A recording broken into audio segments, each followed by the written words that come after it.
O Estado sempre nasce da conquista e da agressão.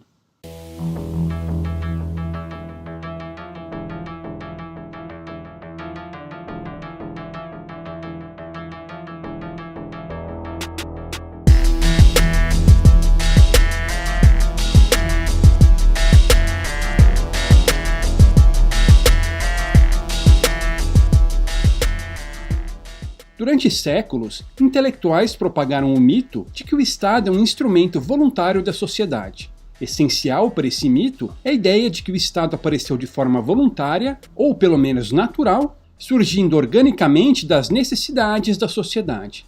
Se o Estado surgiu natural ou voluntariamente, dizem, então provavelmente ele cumpriu e ainda cumpre uma função vital para a sociedade. Uma das principais variantes desse mito diz que o Estado surgiu de um contrato social, firmado por todos os membros da sociedade. Descartando esse mito, investigando realisticamente como os Estados surgiram, o sociólogo austríaco do século XIX, Ludwig Gumplowicz, apontou que, na verdade, os Estados nasceram da conquista e da coerção de um grupo étnico ou racial sobre outro. Inspirado pelas pesquisas de Gumplowicz, o sociólogo alemão Franz Oppenheimer sistematizou o trabalho de seu mentor em um livro curto e brilhantemente escrito, intitulado O Estado, publicado em 1908. Oppenheimer destaca que todos os Estados surgiram por meio da conquista. A história paradigmática do Estado começou com tribos nômades conquistando sociedades camponesas. No início, os conquistadores geralmente saqueavam e assassinavam suas vítimas, partindo em seguida para outra empreitada. Depois de séculos, entretanto, as tribos conquistadoras decidiram se estabelecer entre suas vítimas. Em vez de matar a todos, eles regularizaram e tornaram o saque permanente, estabelecendo-se para governar e extorquir suas vítimas a longo prazo. Os tributos tornaram-se impostos, e a terra dos camponeses foi repartida entre os senhores da guerra para se tornar sujeita à renda feudal anual. Assim, um Estado e uma classe dominante emergiram de sociedades anteriormente sem Estado. Oppenheimer vê o Estado como uma instituição social imposta por um grupo vitorioso a um grupo derrotado, com o único propósito de regular o domínio do primeiro sobre o segundo, protegendo-se contra revoltas internas e ataques externos.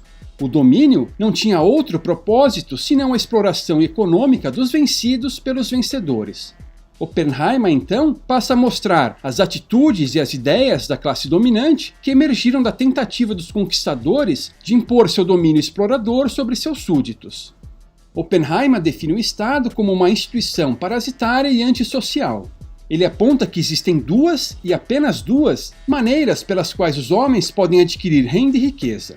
A primeira por meio da produção e da troca voluntária, o que ele chama de a via econômica, que beneficia a todos, é compatível com a natureza humana e leva à prosperidade da humanidade.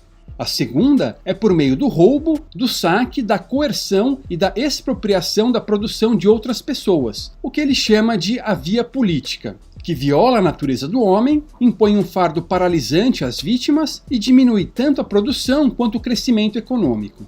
O Estado, portanto, nada mais é do que a organização e a regularização da via política, que parasita os setores produtivos da sociedade.